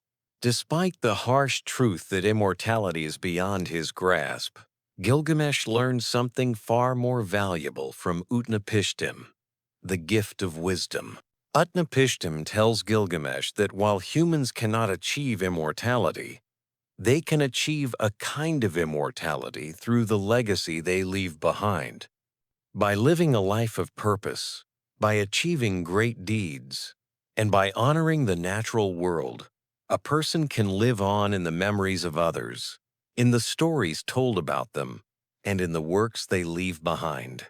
Utnapishtim offers Gilgamesh a profound piece of advice. Immortality is not about escaping death, but about living a life worth remembering. In this moment, Gilgamesh learns the true meaning of immortality, not as a physical existence that transcends death, but as a spiritual legacy that transcends time. This realization changes the way Gilgamesh sees his own life. Instead of focusing on the fear of death, he begins to understand that the way he lives his life is what truly matters. The impact he has on others, the contributions he makes to the world, and the love and kindness he shows are the things that will ensure his name lives on, even after his death. As Utnapishtim shares this wisdom with Gilgamesh, the two men come to a quiet understanding. Gilgamesh, once consumed with fear and desperation, now feels a sense of peace. He realizes that while immortality may be beyond his reach, he can still live a life of meaning and significance. His quest for immortality, once filled with anger and frustration, has now evolved into a quest for wisdom, understanding, and personal growth. After meeting Utnapishtim and learning the true meaning of immortality, Gilgamesh returns to Uruk. He no longer seeks to conquer death or defy the gods, but instead focuses on living a life that honors his humanity. He returns to his city with a new sense of purpose, determined to rule with wisdom and compassion, to leave a legacy that will endure for generations. Upon his return, Gilgamesh walks the walls of Uruk, the city he built with his own hands. He reflects on the beauty of the city and the accomplishments of his reign. As he gazes out over the land, he realizes that the greatest legacy he can leave behind is not a quest for immortality, but the work he has done, the people he has helped, and the love he has given. His city, his people, and his deeds will live on long after his death. Gilgamesh's journey to find immortality and his eventual realization about its futility are central themes in his story.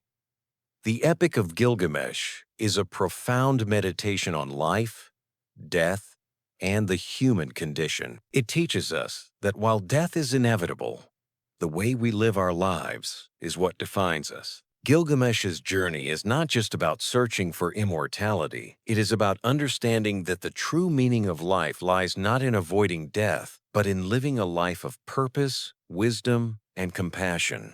Through his encounters with Utnapishtim, Gilgamesh learns that immortality is the domain of the gods. But what is truly within his control is how he lives his life. The Epic of Gilgamesh ultimately reminds us that our mortality is not something to be feared, but something to be accepted. It is through our relationships, our actions, and our contributions to the world that we achieve a kind of immortality that transcends time. In the end, Gilgamesh's quest for immortality becomes a quest for self-realization, and in that journey, he learns to live a life worth remembering. After a long and harrowing journey, filled with divine encounters, dangerous landscapes, and the painful reality of mortality, Gilgamesh finds himself standing at the threshold of his beloved city, Uruk. The walls of Uruk, which he had painstakingly built with his own hands, now loom in front of him like the monument to a king whose arrogance and wisdom had once defined his reign. It was here, in this magnificent city, that he had once ruled with an iron fist, driven by the desire to achieve greatness that would outlast him. But his quest for immortality had ultimately brought him face to face with a humbling truth. Immortality was beyond his grasp, and no matter how mighty, wise, or strong he became, death would eventually claim him as it does all mortals. Gilgamesh's journey to find Utnapishtim, the only man granted eternal life by the gods, had changed him. It had been a journey in search of answers, a quest driven by the fear of mortality, the longing to preserve his name and legacy forever. But in the end, the gods had shown him the futility of that pursuit. Through his conversation with Utnapishtim, Gilgamesh learned that immortality was a divine privilege, something beyond the reach of any human, no matter how great their accomplishments. As Gilgamesh returns to Uruk, he carries with him not just the wisdom gained from his encounters with the gods, but also a deep understanding of the limitations of human existence. He now knows that, like all mortals, his life will end one day.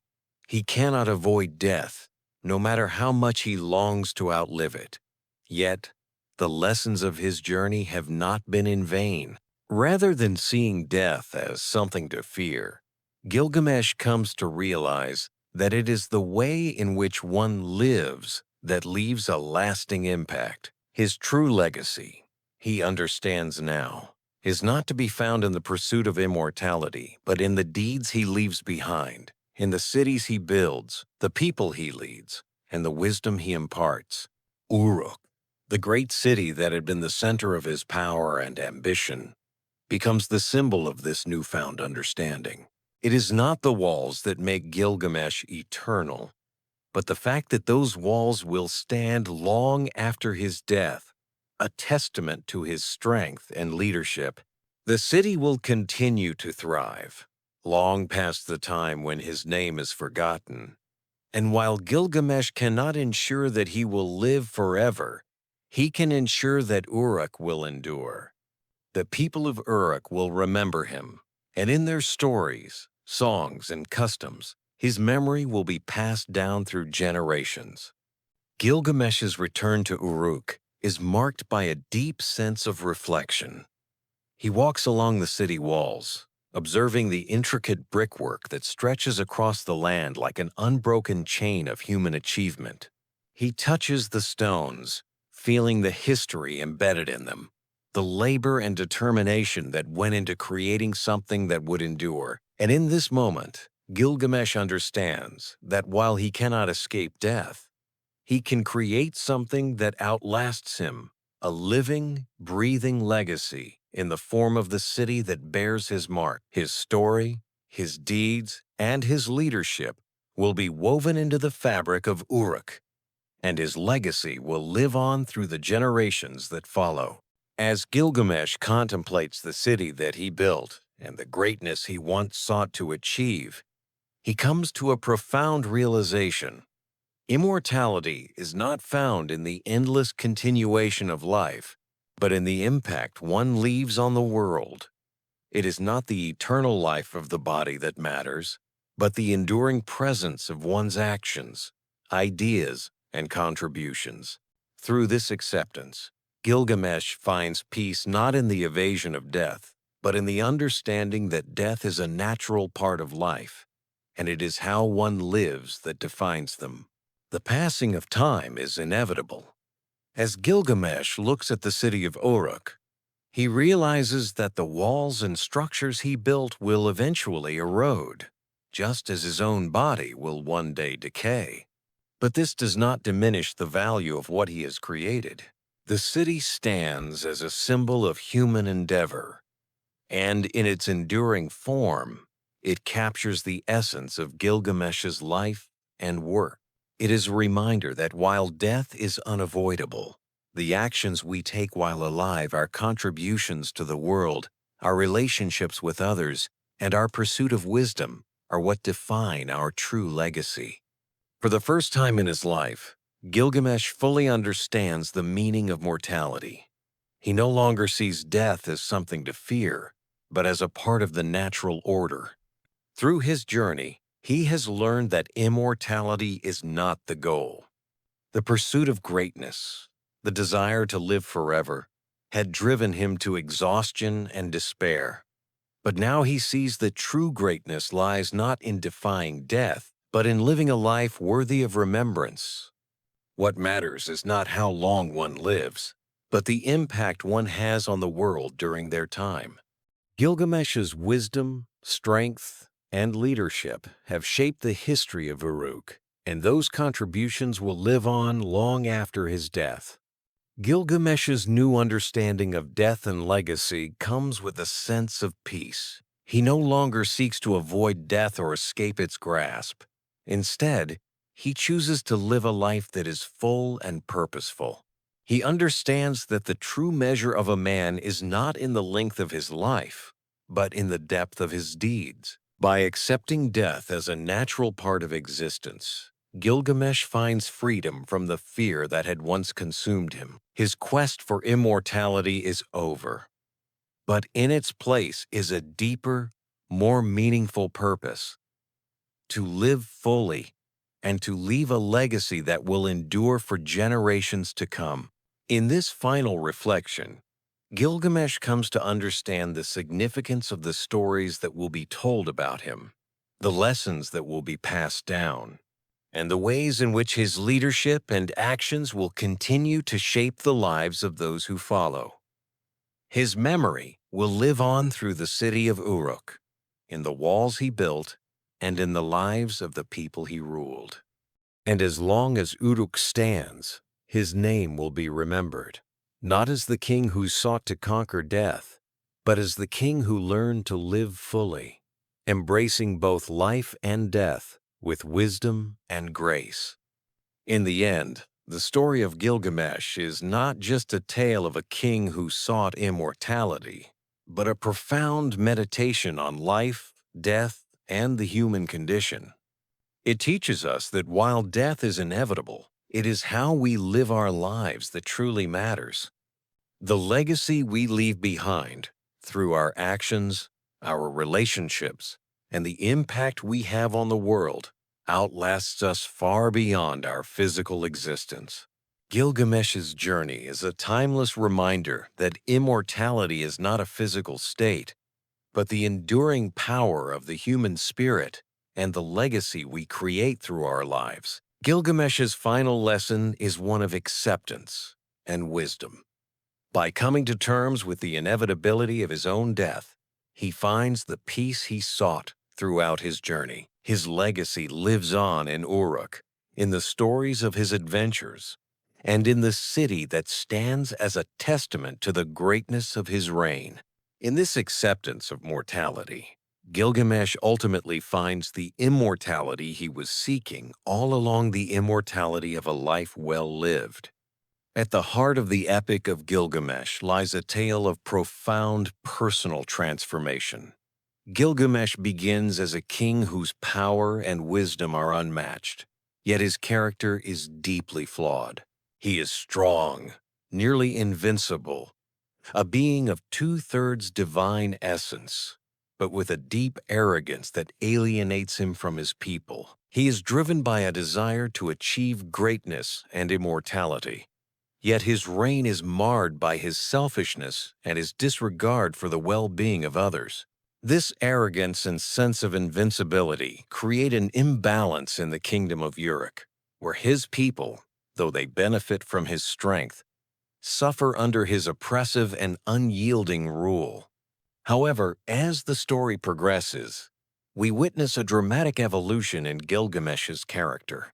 His transformation is not the result of one event or battle, but a cumulative series of trials and experiences that test his understanding of life, death, and what it means to be human. His journey can be seen as a spiritual awakening, one that takes him from a self-absorbed, tyrannical ruler to a wiser, more compassionate king who understands the true value of friendship, loyalty, love, and mortality.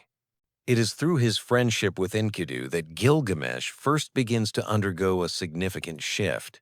Enkidu, created by the gods to challenge Gilgamesh's arrogance, becomes not just a rival, but a companion who teaches him the meaning of true friendship. Gilgamesh's relationship with Enkidu represents the first step in his emotional and spiritual growth. Through Enkidu, Gilgamesh learns the importance of camaraderie, mutual respect, and the sacrifices that come with true friendship. This bond, though forged in the heat of conflict, evolves into a deep and meaningful connection that will ultimately shape Gilgamesh's understanding of life and death. The turning point in Gilgamesh's transformation comes with the death of Enkidu. This loss shatters the king, forcing him to confront the mortality that he has spent his life trying to avoid. Enkidu's death becomes the catalyst for Gilgamesh's quest for immortality, but it is also the moment that forces him to come to terms with his own vulnerabilities. Through this profound grief, Gilgamesh embarks on a journey that will lead him to the realization that immortality is not meant for humans. Instead, it is the actions we take during our lifetimes, the relationships we foster, and the legacies we leave behind that define us. In his journey to find Utnapishtim, the only man granted immortality by the gods after surviving the Great Flood, Gilgamesh learns that the pursuit of eternal life is futile. Utnapishtim's wisdom teaches him that no mortal can escape death. Even gods face the inevitability of time. This encounter is the final lesson that Gilgamesh must learn. Immortality is reserved for the divine, and the human condition is bound by the finite nature of life. By the end of the epic, Gilgamesh returns to Uruk with a newfound sense of purpose. He understands that the most enduring legacy a man can leave is not one of eternal life, but of deeds that transcend time. He dedicates himself to ensuring that the people of Uruk continue to thrive, and he takes pride in the city that bears his name. The walls of Uruk, which he had built, become a symbol of his greatness, not because they will stand forever, but because they are a reflection of his efforts to build something lasting in a world where nothing, not even a king, is immortal. Gilgamesh's transformation is complete. He has learned that his strength is not defined by his ability to avoid death, but by how he lives in the face of it. His understanding of mortality brings him peace. Through his grief, his adventures, and his eventual acceptance of death, Gilgamesh becomes a king whose legacy is shaped not by the desire for immortality, but by the wisdom, compassion, and love he leaves behind. The Epic of Gilgamesh is not just a tale of a king and his quest for immortality. It is a reflection on the human condition and the universal truths that have resonated with people across centuries. The lessons embedded within the epic are timeless and continue to offer profound insights into life, death, and the nature of human existence. At its core, the story of Gilgamesh is about the search for purpose. Like many of us, Gilgamesh begins his journey seeking a greater meaning, driven by the desire to achieve greatness and avoid the fear of death. His initial quest for immortality mirrors the universal human instinct to transcend the limitations of our finite lives. Gilgamesh's desire to escape death is rooted in a deep fear, a fear that death will erase everything he has worked for, that his name will fade into oblivion. But as he progresses through his journey, the wisdom he gains teaches him that the quest for eternal life is futile. Instead, it is the meaning we create in our lives, the connections we form, and the way we live our lives that give us true significance. This lesson, that purpose and meaning come from living fully in the face of death, is one of the epic's most enduring messages. Gilgamesh's grief and loss following Enkidu's death serve as a poignant reminder of the fragility of life. In his mourning, Gilgamesh confronts the harsh truth that all living things must eventually die. Yet, it is through this confrontation that he comes to understand the necessity of death in giving meaning to life. Death, in the epic, is not an enemy to be feared, but a part of the natural order, something that adds depth and value to the time we have on Earth. The death of Enkidu, though devastating, forces Gilgamesh to reflect on what truly matters, leading him to a deeper understanding of what it means to live a full life. In his quest to find Utnapishtim, Gilgamesh comes face to face with the unavoidable nature of death. He learns that immortality is not a gift granted to humans, but rather the privilege of the gods. The gods, though powerful and eternal, are not free from their own struggles. The story of Utnapishtim and the flood serves as a reminder that immortality is not a boon but a heavy burden. It is Utnapishtim's ability to accept the passage of time, despite the gift of eternal life, that teaches Gilgamesh the final lesson. Immortality is not the goal, but the way we live our lives and the legacy we leave behind is what truly matters. The theme of legacy is central to the epic. Gilgamesh, in his quest for immortality, eventually understands that his deeds, not his longevity, will define his legacy. This realization marks the turning point in the epic, where Gilgamesh shifts from seeking eternal life to finding peace in the knowledge that his actions will outlive him. In the walls of Uruk, he sees a testament to his achievements, a symbol of his efforts to build something lasting. The city of Uruk, as a reflection of his leadership and vision, becomes the enduring legacy he leaves behind. While Gilgamesh's body will eventually succumb to time, the mark he leaves on the world through his deeds will remain. The relationships between Gilgamesh and his companions, particularly with Enkidu, highlight the importance of friendship and human connection in a world defined by mortality. Enkidu's role in Gilgamesh's life is not just that of a companion, but a mirror to Gilgamesh's own strengths and weaknesses. Enkidu teaches Gilgamesh the importance of humility and compassion, qualities that help the king become a better ruler and a wiser individual. Through his friendship with Enkidu, Gilgamesh learns the value of love, loyalty, and sacrifice, all of which are more enduring than any physical achievement. The epic also explores the relationship between humans and the divine, with the gods playing a significant role in shaping Gilgamesh's journey.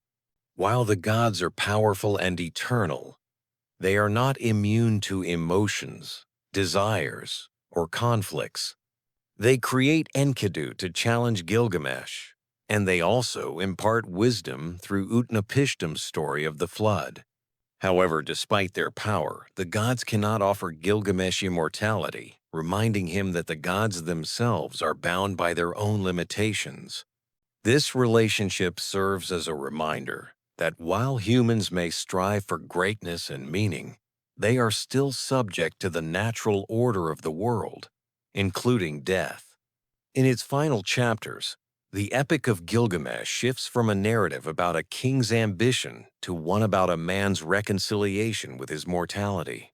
Gilgamesh, who had once sought to conquer death, returns to Uruk, not with the secret to immortality, but with a new understanding of life's true meaning. He comes to realize that it is not in the avoidance of death that one finds greatness, but in living a life that is full, meaningful, and impactful.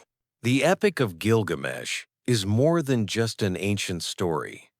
It is a timeless meditation on life, death, and the human quest for meaning. Its lessons resonate as much today as they did when it was first told, reminding us that while immortality may be beyond our reach, the legacy we leave through our actions, our relationships, and the love we share can transcend time. In the end, Gilgamesh's journey is one that we all must undertake. It is the journey from ignorance to wisdom, from fear to acceptance, and from selfishness to understanding. The story teaches us that while we may not be able to escape the inevitability of death, we can create a life that is rich in purpose and meaning. It is through our deeds, our choices, and the connections we make with others that we find immortality not in a physical sense, but in the enduring power of our actions and the way we shape the world. Gilgamesh's acceptance of his mortality is not a resignation, but a liberation. He learns that his true legacy lies not in the avoidance of death, but in the way he lived his life. His story is a timeless reminder that the search for immortality is not a quest for eternal life, but for a life well lived, a life that leaves behind something meaningful for those who come after. Through the Epic of Gilgamesh, we are reminded that the pursuit of immortality is not about defying death, but about living in such a way that our deeds, our relationships, and our legacy live on, long after we are gone. The journey of Gilgamesh is not just the journey of a king, but of every person who strives to leave a mark on the world, to live fully, and to embrace the fleeting nature of life while creating something that endures.